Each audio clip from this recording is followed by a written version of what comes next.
ये कहानी एक ऐसी लड़की की है जो रोज शाम दाता दरबार पर फूल और तस्बीहें बेचने जाती थी।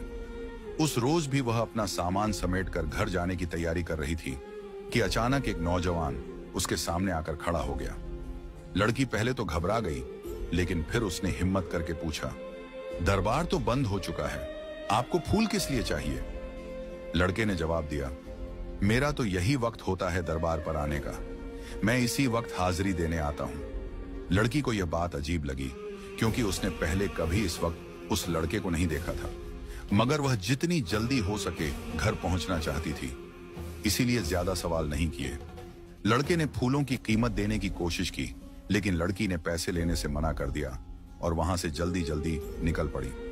रास्ते में अंधेरा घिरने लगा था और लड़की को अचानक एहसास हुआ कि जैसे कोई उसके साथ चल रहा हो। उसने इधर उधर देखा, मगर वहां कोई नहीं था। तभी एक अजीब सी गहरी आवाज आई, अपना हिजाब ठीक करो। लड़की ठिठक गई, मगर आसपास कोई नजर नहीं आया। उसने घबराकर जल्दी से हिजाब संभाला और तेजी से घर की तरफ बढ़ गई। घर पहुंचते ही उसने दरवाजा जोर से खटखटाया। अम्मा ने दरवाजा खोला और लड़की का उतरा हुआ चेहरा देखकर घबरा गई। क्या हुआ, इतनी घबराई हुई क्यों हो? मगर लड़की ने कुछ नहीं बताया। उसे पता था कि अगर उसने सच्चाई बताई तो अम्मा उसे फिर से काम पर नहीं जाने देंगी। उसने बस इतना कहा, अम्मा, तुम ही कहती हो कि मगरिब के बाद घर लौट आना चाहिए। उस रात लड़की को एक अजीब सपना आया। एक धुंधला सा चेहरा, गुस्से से भरी आंखें और वही आवाज, आज के बाद तुम्हारे सर से हिजाब ना उतरे। डर के मारे उसकी नींद खुल गई और तभी अजान की आवाज आई। लड़की ने राहत की सांस ली और वजू करने चली गई। नमाज के दौरान उसे एक मीठी सी खुशबू महसूस हुई। जब उसने अम्मा से पूछा तो उन्होंने कहा, मुझे तो कोई खुशबू नहीं आ रही। सुबह जब लड़की दरबार पर पहुंची तो वहां का माहौल कुछ अजीब था। आमतौर पर वहां भीड़ लगी रहती थी, मगर आज वीरानी थी। फिर अचानक भीड़ उमड़ पड़ी और लड़की की दुकान पर इतने ग्राहक आ गए कि उसका सारा सामान चंद मिनटों में बिक गया।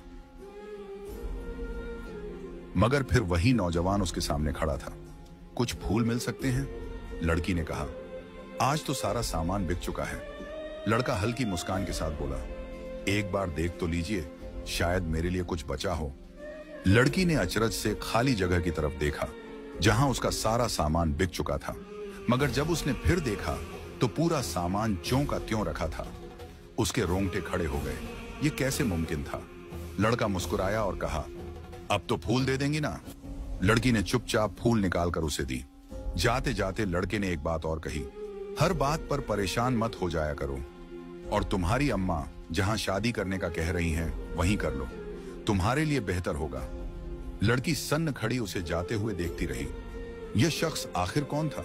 वह इतना कहकर वहां से चला गया, लेकिन वह लड़की सुन अपनी जगह पर खड़ी रह गई। उसके जहन में बस यही सवाल घूम रहा था कि आखिर उसे यह कैसे मालूम हुआ कि आज उसके रिश्ते वाले आ रहे हैं। उसने अपने जहन से इस बात को झटकते हुए अपना सामान उठाया और घर की तरफ बढ़ने लगी। रास्ते भर उसके कानों में एक ही आवाज गूंजती रही, जाफरान जिन, जाफरान जिन। जब जब यह नाम पुकारोगी तुम्हारी मदद हो जाया करेगी। एक अजीब सा खौफ उसके वजूद पर तारी था। वह समझ नहीं पा रही थी कि यह सब क्या माजरा है। आखिर यह जाफरान जिन कौन है? उसे इस पर तजस्सुस भी हो रहा था, मगर डर उसके जहन पर हावी था। वह जल्दी से घर पहुंची। घर पहुंचते ही देखा कि मेहमान आए हुए थे।